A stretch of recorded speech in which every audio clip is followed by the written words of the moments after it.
إن الحمد لله نحمده ونستعينه ونستغفره ونؤمن به ونتوكل عليه ونعوذ بالله من شرور أنفسنا ومن سيئات أعمالنا من يهده الله فلا مضل له ومن يضلل فلا هادي له وأشهد أن لا إله إلا الله وحده لا شريك له وأشهد أن محمدا عبده ورسوله يا أيها الذين آمنوا اتقوا الله حق تقاته ولا تموتن إلا وأنتم مسلمون يا أيها الناس اتقوا ربكم الذي خلقكم من نفس واحدة وخلق منها زوجها وبث منهما رجالا كثيرا ونساء واتقوا الله الذي تساءلون به والأرحام إن الله كان عليكم رقيبا يا أيها الذين آمنوا اتقوا الله وقولوا قولا سديدا يصلح لكم أعمالكم ويغفر لكم ذنوبكم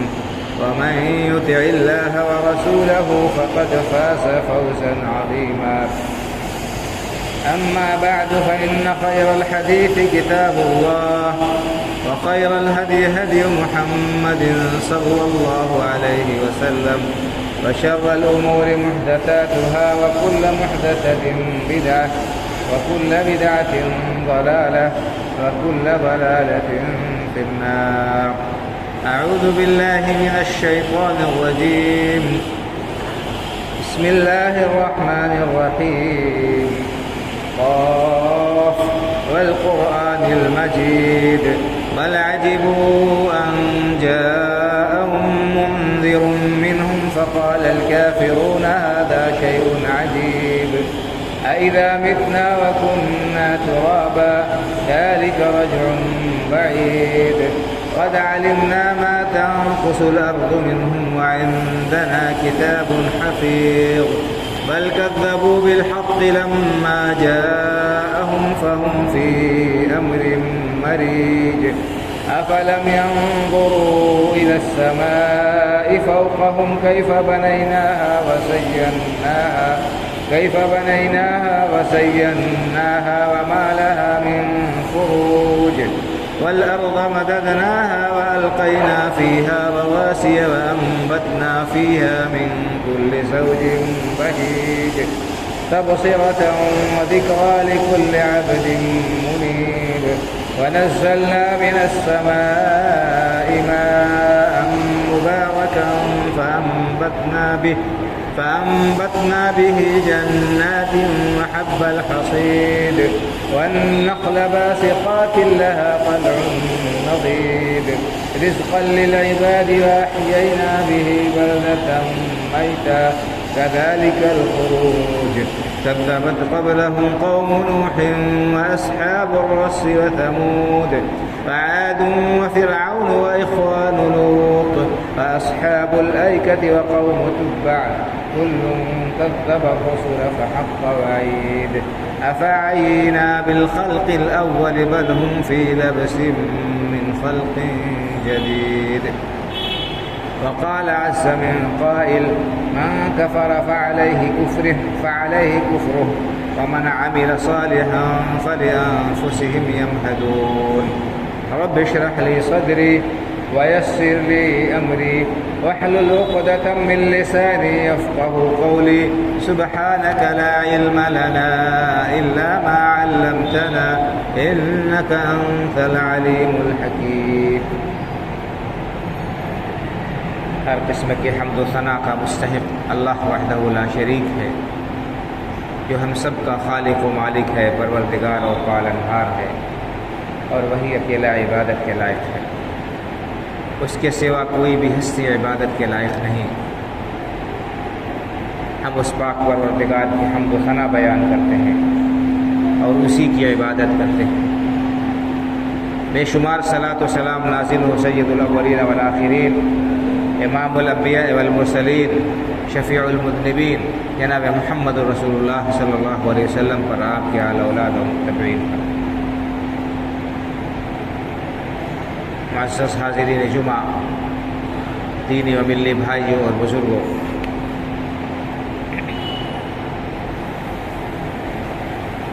ہم سب کو یہ بات اچھی طرح سے معلوم ہے، ہر شخص کو اس بات کا یقین ہے، یقین کامل ہے کہ دنیا کی یہ زندگی چند روزہ ہے، فانی اور ختم ہو جانے والی، اور آخرت کی زندگی باقی ہے، جاویدانی ہے، ہمیشہ رہنے والی ہے، اس کو کبھی بھی فنا نہیں ہو۔ اللہ رب العالمین نے قرآن کریم میں اس بات کو جگہ جگہ بیان فرمایا، اور احادیث مبارکہ میں بھی اس کو بیان کیا گیا۔ لیکن افسوس یہ ہے کہ جس قدر دنیا سے بے رغبتی کی ہمیں تعلیم دی گئی ہے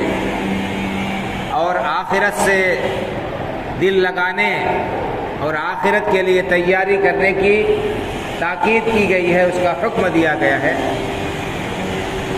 معاملہ اس کے بالکل برعکس ہمارا ہوتا جا رہا ہے۔ ہم دنیا کے لیے اس طرح محنت کر رہے ہیں گویا کہ ہمیں ہمیشہ یہی رہنا ہے، اچھا سے اچھا گھر بنا لیں، بہتر سے بہتر سہولیات فراہم کر لیں، آرام و آسائش کی ہر چیز ہمارے پاس میں میسر اور فراہم ہو۔ انسان کے پاس میں جتنا کچھ ہے اس پر قناعت نہیں کرتا، اس پر صبر نہیں کرتا، اور مزید کی جستجو میں، مزید کی طلب میں اور زیادہ دنیا کمانے اور بنانے کے چکر میں ہمیشہ متفکر رہتا ہے، بھاگ دوڑ کرتا رہتا ہے، اور اس کے لیے ہر جتن اور ہر تدبیر کرتا ہے۔ یقیناً اللہ رب العالمین نے انسان کو دنیا میں بھیجا ہے تو دنیا میں زندگی گزارنے کے لیے اسباب فراہم کرنا، ضروریات کو میسر کرنا، اس کو حاصل کرنے کے لیے کوشش کرنا، یہ مطلوب ہے، اس کا بھی حکم دیا گیا ہے، اور یہ فی نفسہ ہی مذموم اور برا نہیں ہے۔ مذموم اور بری چیز کیا ہے کہ انسان آخرت کی فکر کو بھلا کر یا اس کو پس پشت ڈال کر دنیا کی زندگی کے لیے اپنی ساری توانائیاں، ساری محنت اور کوشش صرف کر دے، اور اپنا سونا جاگنا، اٹھنا بیٹھنا اور اس کی بھاگ دوڑ، اس کا مرکز و محور صرف دنیا کمانا ہو۔ اگر کوئی شخص ایسا کرتا ہے تو وہ بڑے گھاٹے کا سودا کرتا ہے،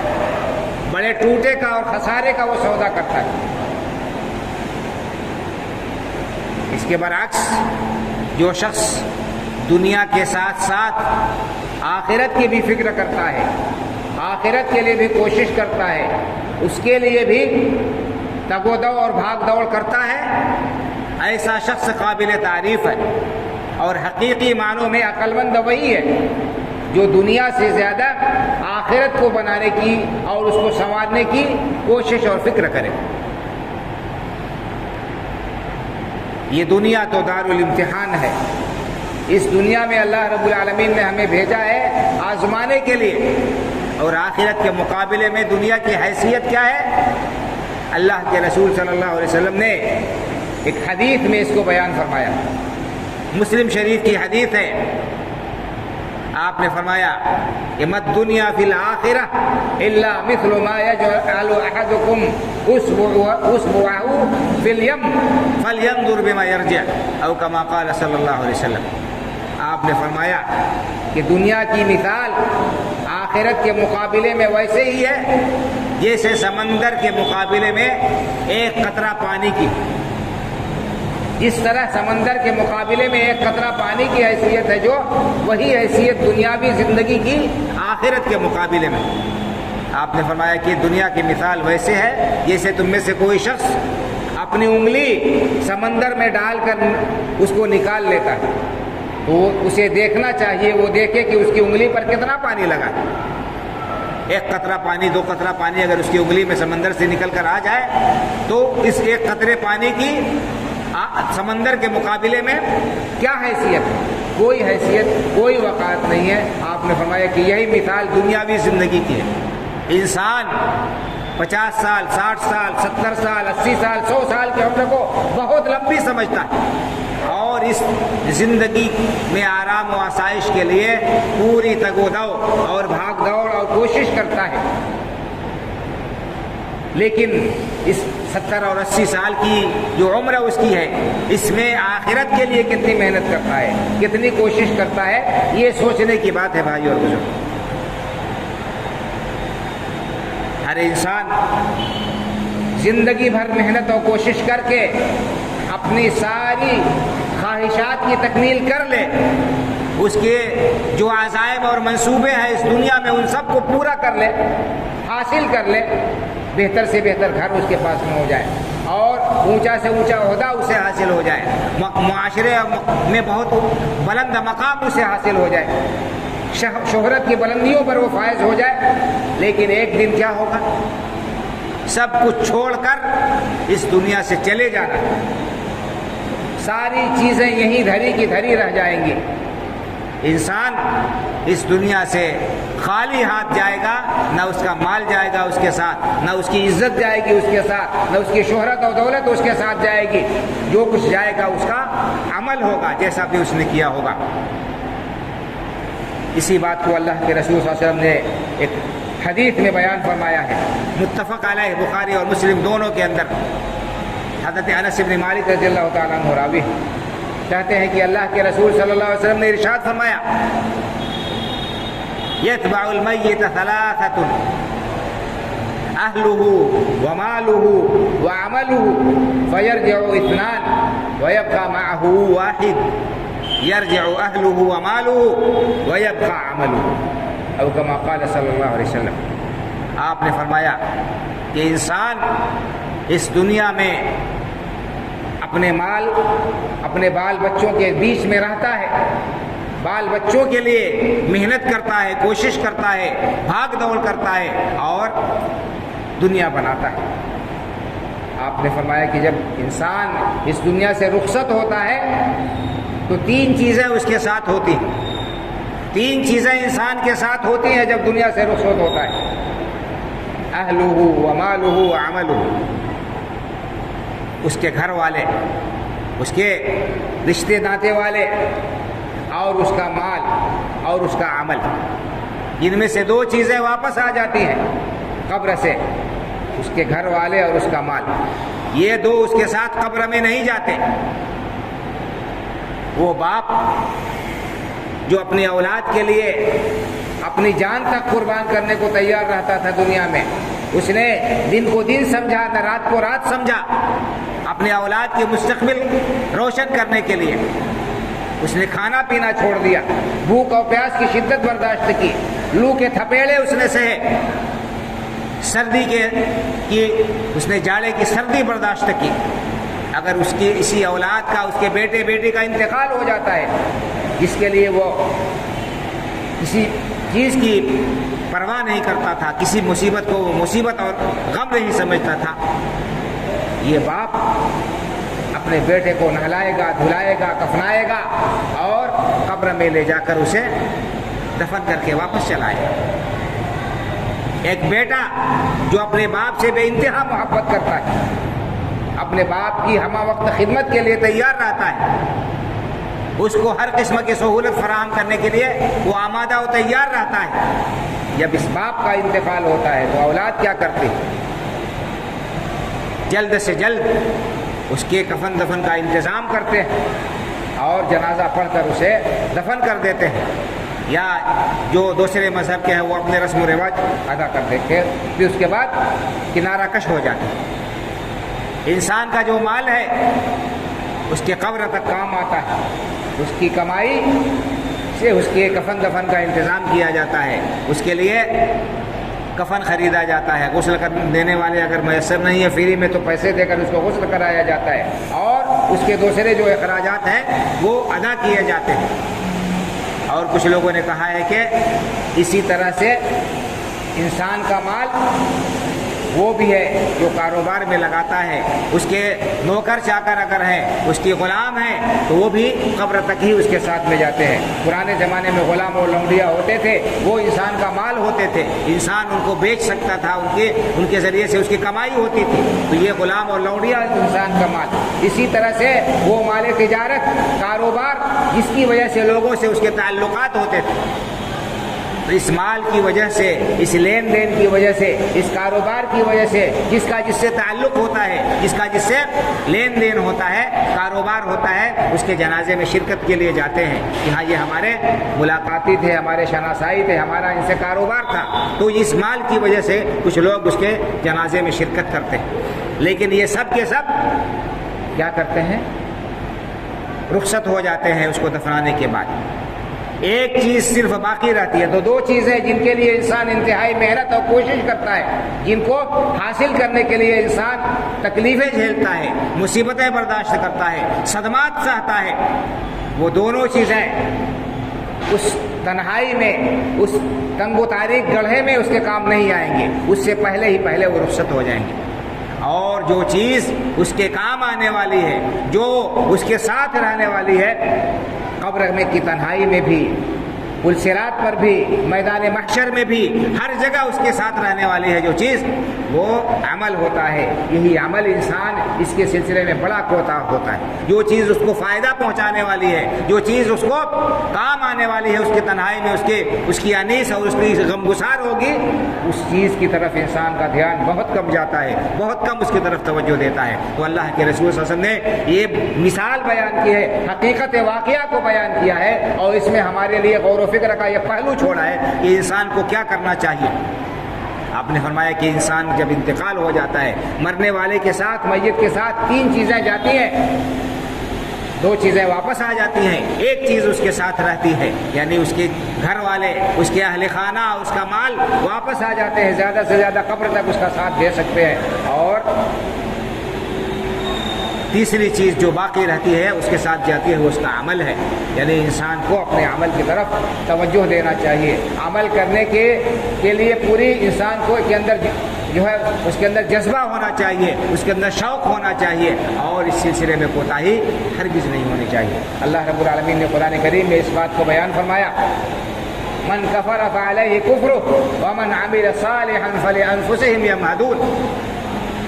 جو کفر کرتے ہیں، جو اللہ کی آیات کا انکار کرتے ہیں، جو اللہ پر ایمان نہیں رکھتے، اللہ کے رسول صلی اللہ علیہ وسلم کے اوپر ایمان نہیں رکھتے، ان کو اس کا وبال چکھنا ہوگا، وہ اپنے کفر کا انجام بد بھگتیں گے اور اس کی سزا وہ پائیں گے۔ ومن عمل صالحا فلانفسہم یمہدون، اور جو لوگ نیک عمل کرتے ہیں وہ اپنے لیے بستر تیار کر رہے ہیں، وہ اپنے لیے بچھونا ہموار کر رہے ہیں۔ یعنی سلف صالحین نے اس کی تفسیر یہی کی ہے کہ جو شخص نیک عمل کرے گا اس کا یہ عمل اس کے کام آئے گا، بستر کے طور پر، تکیے کے طور پر، اور اس کے لیے آرام و آسائش کا سبب بنے گا اس کا یہ عمل قبر میں، اس کی تنہائی میں، اور انسان کو اس عمل کی وجہ سے فائدہ حاصل ہوگا۔ حدیث کے اندر بھی یہ بات بیان کی گئی ہے کہ جب انسان کو دفنا دیا جاتا ہے اور گھر والے لوٹ آتے ہیں واپس، تو انسان کا عمل اگر نیک ہے تو اچھی شکل میں اس کے سامنے آتا ہے، انسان کا عمل بہترین شکل میں، خوبصورت جوان کی شکل میں اس کے سامنے لایا جاتا ہے۔ تو میت جو قبر میں ہوتا ہے، اس تنہائی کے گھر میں ہوتا ہے، وہ حشاش و بشاش اس خوبصورت جوان کو دیکھ کر خوش ہو جاتا ہے، کہتا ہے کہ آپ کون ہیں؟ یہاں پر آپ کا چہرہ تو بڑا ہی حشاش و بشاش، آپ بڑے خوشرو ہے، آپ کا چہرہ تو بشارت دینے والا چہرہ ہے، کون ہے؟ تو وہ کہتا ہے کہ میں تیرا نیک عمل ہوں، میں تیرا اچھا عمل ہوں، اور اس کو بشارت دیتا ہے۔ اور اگر انسان بدکار ہوتا ہے، بد عمل ہوتا ہے، اور اس کے اعمال نامے میں نیکیاں نہیں ہوتی ہیں، تو ایک بہت ہی بدشکل انسان جو ہے اس کے سامنے لایا جاتا ہے، اس کے سامنے اس کا عمل انتہائی خراب شکل میں لایا جاتا ہے، جس کو دیکھ کر یہ انسان گھبرا جاتا ہے، پریشان ہو جاتا ہے، پوچھتا ہے کہ تم کون ہو؟ تمہارے چہرے سے تو مجھے برے آثار نظر آ رہے ہیں، تمہارا چہرہ تو ایسا ہے جس سے کسی خیر کی توقع نہیں ہے۔ تو وہ کہتا ہے کہ میں تیرا برا عمل ہوں، میں تیرا برا عمل ہوں جو تو دنیا میں کیا کرتا تھا۔ تو انسان اس دن قبر کی تنہائی میں، قبر کی وحشت میں، اس تاریکی میں، اگر اس کے پاس میں عمل کا ذخیرہ نہیں ہے، عمل کا سرمایہ نہیں ہے، تو وہ پریشان ہوگا اور وہ وحشت محسوس کرے گا، سخت تکلیف میں وہ مبتلا ہوگا۔ تو بھائی اور بزرگوں، ہمیں ابھی وقت ہے، ابھی موقع ہے سنبھلنے کا، اپنے آپ کی اصلاح کرنے کا، اور اپنے اعمال نامے میں نیکیاں جمع کر لینے کا۔ تو اس موقع کو ہمیں غنیمت سمجھنا چاہیے۔ ہم ہر روز میت کو دفن کرتے ہیں، ہر روز ہمارے اڑوس پڑوس میں، ہمارے رشتہ داروں میں، ہمارے متعارفین میں یا ہمارے علاقے میں خبریں آتی ہیں انتقال کی، فلاں کا انتقال ہو گیا۔ ہم لوگ روزانہ خبریں سنتے ہیں، اعلان سنتے ہیں موت کا، لیکن اس سے ہم عبرت اور نصیحت کتنی حاصل کرتے ہیں؟ اس سے ہم عبرت اور نصیحت کتنی حاصل کرتے ہیں؟ یہ سوچنے کی بات ہے، یہ غور کرنے کا مقام ہے۔ افسوس ہے کہ زیادہ تر لوگ دنیا کی رنگینیوں میں کھوئے ہوئے، اور اسی دنیا کو کمانے اور بنانے کے لیے ساری محنت اور کوشش ہو رہی ہے، ساری توانائیاں صرف کی جا رہی ہیں۔ ہمیں چاہیے کہ ہم قرآن کریم کو پڑھیں، سمجھیں، اس کے اندر اللہ رب العالمین نے ہمیں کیا پیغام دیا ہے اور دنیا کی زندگی کی کیا حقیقت بیان کی ہے، اس کو بھی سمجھنے کی کوشش کریں، اس سے عبرت اور نصیحت حاصل کریں، اور آخرت کی زندگی کے لیے توشہ اور زاد راہ جمع کریں۔ اللہ رب العالمین نے کفار کی منظر کشی کی ہے، جب دنیا سے رخصت ہوتے ہیں ان کا کیا حال ہوتا ہے۔ فرشتے جب روح کھینچتے ہیں ان کی، تو یہیں سے ان کی کٹائی اور پٹائی شروع ہو جاتی ہے، یہیں سے ان کے اوپر آفت اور مصیبت کا دور شروع ہو جاتا ہے، اور یہ دور کبھی ختم ہونے والا نہیں ہے، ہمیشہ ہمیشہ باقی رہنے والا ہے۔ اللہ رب العالمین نے اس کا بھی نقشہ کھینچا ہے اور اس کے بارے میں بھی بیان فرمایا ہے جگہ جگہ قرآن کریم کے اندر۔ آیات اس سلسلے میں بکثرت ہیں، ہمیں چاہیے کہ ہم نصیحت حاصل کریں۔ اللہ کے رسول صلی اللہ علیہ وسلم کی احادیث مبارکہ، ایک حدیث اور آپ کو سناتا ہوں، یہ حدیث متفق علیہ حدیث ہے۔ اللہ کے رسول صلی اللہ علیہ وسلم نے ارشاد فرمایا کہ ان الدنیا حلوۃ خضرۃ وان اللہ مستخلفکم فیہا فینظر کیف تعملون فاتقوا الدنیا واتقوا النساء۔ لوگوں، یہ دنیا بڑی رنگین ہے، اس کے اندر بڑی چاشنی پائی جاتی ہے، بڑی شیرینی پائی جاتی ہے، اس کی رنگینی میں انسان کھو کر رہ جاتا ہے، اس کی لذت میں انسان آخرت کو فراموش کر بیٹھتا ہے۔ ان الدنیا حلوۃ خضرہ، یہ دنیا بڑی میٹھی ہے، بڑی سرسبز و شاداب ہے، دل فریب ہے، انسان کو اپنے جال میں پھانس لیتی ہے۔ وَإِنَّ اللَّهَ مُسْتَخْلِفَكُمْ فِيهَا فَيَنظُرَ كَيْفَ تَعْمَلُونَ۔ اللہ رب العالمین نے تمہیں اس دنیا میں بھیجا ہے، جانشین بنایا ہے، تمہارے پرکھے جو چلے گئے، تم ان کے بعد ان کی اولاد ہو، ان کے پیچھے آئے ہو، اس نے تمہیں یہاں بھیجا ہے آزمانے کے لیے۔ وَإِنَّ اللَّهَ مُسْتَخْلِفَكُمْ فِيهَا، اللہ تعالیٰ اس نے تمہیں اس دنیا میں بھیجا ہے، فَيَنظُرَ كَيْفَ تَعْمَلُونَ، تاکہ وہ دیکھے کہ تمہارا عمل کیسا ہے۔ یہ دنیا کی زندگی، یہ دار الامتحان ہے، یہ دنیا دار العمل ہے۔ اللہ رب العالمین نے فرمایا الذی خلق الموت والحیات لیبلوکم ایکم احسن عملا۔ اللہ رب العالمین نے موت و حیات کا یہ سلسلہ جاری کیا آزمانے کے لیے، امتحان کے لیے، بطور امتحان ہمیں بھیجا گیا ہے۔ تاکہ وہ دیکھے ایکم احسن عملا، تم میں سے کس کا عمل بہترین ہے، عمل کے اعتبار سے کون شخص اچھا ہے۔ جس شخص کا عمل اچھا ہوگا اس کے لیے بشارت ہے، اس کے لیے خوشخبری ہے، اس کے لیے کامیابی ہے، اور جس شخص کا عمل برا ہوا، جس شخص کا عمل اللہ کے احکام کے خلاف ہوا، جس نے زندگی اللہ رب العالمین کے فرامین کے سے بغاوت میں گزاری، اس کے لیے ویل ہے، ہلاکت و بربادی ہے۔ تو فرمایا کہ وَإِنَّ اللَّهَ مُسْتَخْلِفُكُمْ فِيهَا فَيَنْظُرَ كَيْفَ تَعْمَلُونَ، اللہ تعالیٰ اس دنیا میں تمہیں بھیجا ہے اس نے آزمانے کے لیے، تاکہ دیکھے کہ تمہارا عمل کیسا ہے۔ فَاتَّقُوا الدُّنْيَا وَاتَّقُوا النِّسَاءَ، اس لیے دنیا سے چوکنا ہو کر رہنا، دنیا سے ہوشیار ہو کر رہنا، اور عورتوں سے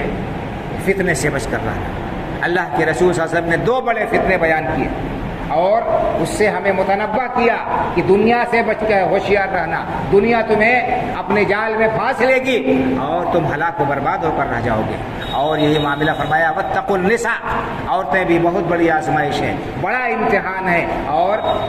ان کے چکر میں جو شخص پھنسا وہ بھی تباہ و برباد ہو کر رہ جائے گا۔ تو ہر چیز کو جتنا اللہ رب العالمین نے اجازت دی ہے اتنا انسان استعمال کرے، اور باقی آخرت کے لیے انسان تیاری کرے، کیونکہ ایک نہ ایک دن اس دنیا کو چھوڑ کر جانا ہے، یہاں سے رخت سفر باندھنا ہے، یہاں سے بوریا بستر گول ہونا ہے۔ تو ہم اس مختصر سی زندگی کے لیے اتنی محنت کریں، اتنی کوشش کریں، اتنی کد و کاوش کریں، جہاں پر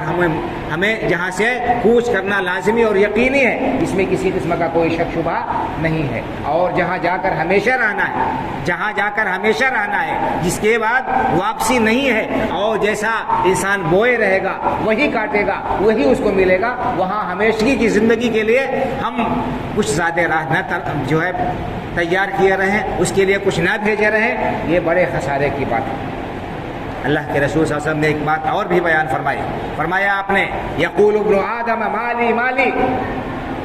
انسان کہتا ہے، آدم کا بیٹا کہتا ہے میرا مال میرا مال میرا مال۔ اے آدم کے بیٹے، تیرا مال حقیقت میں کون سا ہے؟ جو تو نے پہن کر اسے بوسیدہ کر دیا، جو کھا کر تو نے ختم کر دیا، اور جو کچھ تو نے آگے بڑھا دیا۔ اصل مال تو وہ ہے جو تو نے آگے بڑھا دیا، آخرت کے لیے تو نے جمع کر دیا، وہ تیرا مال ہے، باقی مال تو تمہارے وارث کا ہے۔ دوسری حدیث میں اللہ کے رسول نے فرمایا کہ تم میں سے کس شخص کو اس کے وارث کا مال اس کے مال سے زیادہ محبوب ہے، یا اس کا مال، اپنا مال اپنے وارث کے مال سے زیادہ محبوب ہے؟ تو لوگوں نے کہا کہ اللہ کے رسول صلی اللہ علیہ وسلم، ہر شخص کو اپنا مال جو اس کی ملکیت میں ہے وہ زیادہ محبوب ہے، زیادہ اس کو پسندیدہ ہے بمقابلہ اس مال کے جو اس کے وارث کا ہے۔ تو آپ نے فرمایا کہ تمہارا مال تو وہ ہے جو تم نے آگے بھیج دیا، جو تم نے اللہ کے راستے میں خرچ کر دیا، جس کے ذریعے سے تم نے کسی غریب اور مسکین کی مدد کی، بے سہارا کا سہارا بنے، کسی یتیم کے سر پر تم نے دست شفقت پھیرا، اس کی ضروریات کی کفالت کی، کسی بیوہ کی خبرگیری کی، بھلائی کے کام میں جو مال خرچ کیا وہ مال تمہارا ہے، وہ حقیقت میں تم نے جمع کیا اپنے کھاتے میں، جو تمہیں آخرت میں ملے گا، اور باقی جو مال ہے وہ تو تمہارے وارث کا ہے۔ ادھر آنکھ بند ہوئی، ادھر ورثہ نے اس کو تقسیم کر لیا، پھر تمہارا وہ مال کہاں سے رہے؟ اس قسم کی بہت ساری آیات اور احادیث ہیں بھائی اور بزرگوں، جن میں اللہ کے رسول صلی اللہ علیہ وسلم نے دنیا کی زندگی کی حقیقت کو بیان فرمایا ہے، اللہ رب العالمین نے اس دنیا کی زندگی کی حقیقت کو بیان فرمایا ہے، اور اس کے مقابلے میں آخرت کی زندگی کو بیان فرمایا ہے، اور اس کے دوام اور اس کے ثبات کو بیان فرما کر ہمیں تاکید کی ہے کہ ہم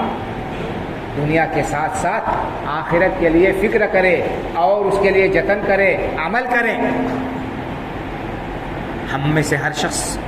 خود غور کرے، خود دیکھے اور سوچے کہ اس کا حساب کیا ہے، دنیا کے لیے 24 گھنٹے میں کتنی محنت کرتا ہے اور آخرت کے لیے کتنی محنت کرتا ہے۔ دنیا کے لیے ہم کتنی محنت کرتے ہیں اس 24 گھنٹے میں، اور آخرت کے لیے کتنی محنت کرتے ہیں۔ کم از کم فرائض کی ادائیگی کو تو ہم لازم پکڑ لیں، جو فرض اللہ رب العالمین نے ہمارے اوپر عائد کیے ہے، 5 وقت کی نماز، کم از کم اس کو تو لازم پکڑیں۔ اگر نوافل ہم نہیں پڑھتے ہیں، اگر ہم اور دوسرے کار خیر نہیں کرتے ہیں، تو کم از کم فرائض کو تو ہم ادا کریں، ہمارے ذمہ جو حقوق ہیں ان کو ادا کریں، تاکہ کل قیامت کے دن رونا اور پچھتانا نہ پڑے۔ جن کے لیے ہم فرائض کو ترک کرتے ہیں، جن کے لیے ہم حرام اور حلال کا خیال نہیں کرتے ہیں، لحاظ نہیں کرتے ہیں، جن کو خوش کرنے کے لیے، جن کی دنیا بنانے کے لیے ہم ہر قسم کی مصیبتیں مول لیتے ہیں، کل قیامت کے دن کوئی ہمارے کام نہیں آئے گا۔ اللہ رب العالمین نے فرمایا یوم یفر المرء من اخیہ وامہ وابیہ وصاحبتہ وبنیہ لکل امرئ منہم یومئذ شأن یغنیہ۔ اس دن انسان اپنے بھائی سے راہ فرار اختیار کرے گا۔ یوم یفر المرء من اخیہ، کوئی بھائی کا پرسان حال نہیں ہوگا۔ وامہ وابیہ، اور اپنے ماں باپ سے راہ فرار اختیار کرے گا، دامن چھڑائے گا۔ وصاحبتہ وبنیہ، اور اپنی بیوی اور بچوں سے بھی کنارہ کشی اختیار کرے گا۔ دنیا میں انسان کے ان کے علاوہ اور کون ہے؟ ماں باپ، بیوی، بچے، بھائی، رشتہ دار، ان کے علاوہ کون ہے؟ ان سب سے جب انسان کنارہ کشی اختیار کرے گا تو جب کوئی کسی کا کام نہیں آئے گا، ہمارا عمل ہی ہمارے کام آئے گا، تو ہم عمل کے سلسلے میں کیوں کوتا ہے بھائی اور بزرگوں؟ اللہ کے فرائض کو ہم اس دھڑلے کے ساتھ ضائع کر رہے ہیں، یہ کتنا بڑا ہم خسارہ کر رہے ہیں، سوچنے کی بات ہے اور اپنے طرز عمل کو بدلنے کی بات ہے، ضرورت ہے۔ اللہ رب العالمین سے دعا ہے کہ اللہ تعالی ہمیں نیک سمجھ عطا فرمائے اور دنیا کے ساتھ اس سے زیادہ آخرت کے لیے تیاری کرنے کی توفیق عطا فرمائے، فرائض کا اہتمام کرنے کی توفیق سے نوازے اللہ رب العالمین۔ ہمارے دلوں میں اسلام کی محبت کو اللہ رب العالمین راسخ کر رہے اور ہماری زندگی کو اپنے احکام کے مطابق عمل کرنے انجام دینے کی توفیق عطا فرمائے، زندگی کو اس طریقے سے اللہ رب العالمین گزارنے کی توفیق عطا فرمائے جس سے وہ راضی ہو جائے، اور اللہ رب العالمین ہمیں آخرت میں اپنے نیک اور صالح بندوں میں شامل فرما لے۔ آمین۔ اقول قولی ھذا واستغفر اللہ لی ولکم ولسائر المسلمین فاستغفروہ من کل ذنب انہ هو الغفور الرحیم۔